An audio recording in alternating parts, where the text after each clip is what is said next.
Well, France 24's Bénédicte Pavio joins us now from London. Bénédicte, no particular surprises at this announcement, are there? Because, let's face it, this issue has been under discussion for months, hasn't it?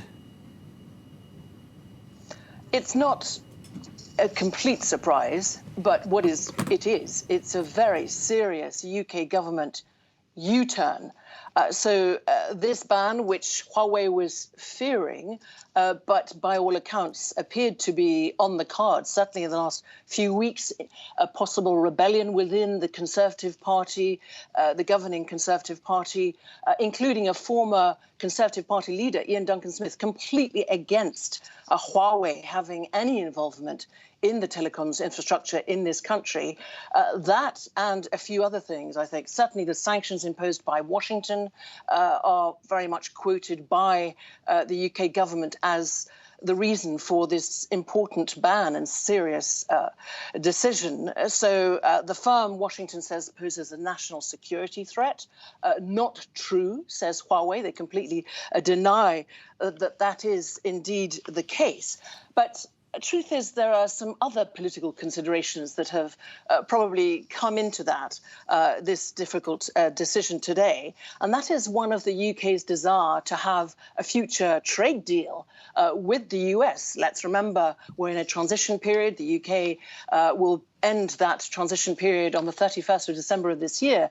So a US trade deal would be absolutely is a vital priority of this government.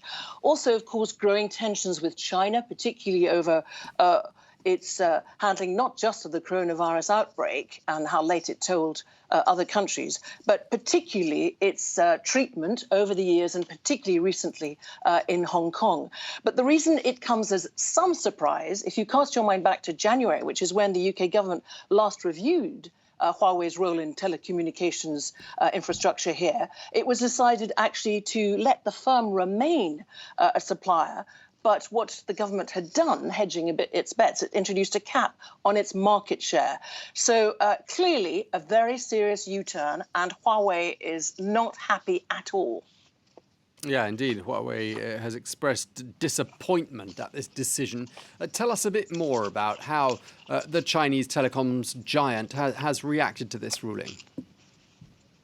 Well, they reacted immediately. Of course, they were very carefully monitoring what was happening here. And of course, we had this announcement by the Digital Secretary, Oliver Dowden, making it very clear at lunchtime what the decision of the UK government was. And so an immediate reaction from Huawei saying they regret the decision. They think that this has all been very politicized and they regret that. They say that they employ 1,600 people. We haven't been able to verify that, 1,600 people in the UK. It seems that there may be a threat now on those jobs.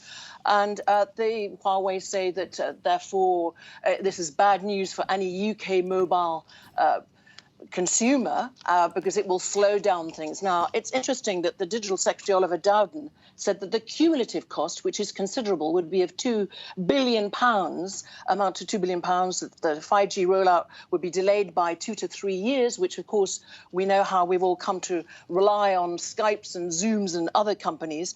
Certainly, the Huawei's UK chairman, the ex-chief executive of BP, Lord Brown, is stepping down before his term expires. We understand he gave his notice a few days ago and will step down in September. Others, Ericsson, BT, saying that there could be outages. Ericsson saying they're ready to step into the breach. The UK government saying they don't just want one other provider to step in, be it Ericsson or anybody else. They will be looking, investigating clearly, encouraging other providers besides Huawei, clearly, to come to the UK. All right, well, thank you very much indeed for that. France 24's Bénédicte Pavio in London.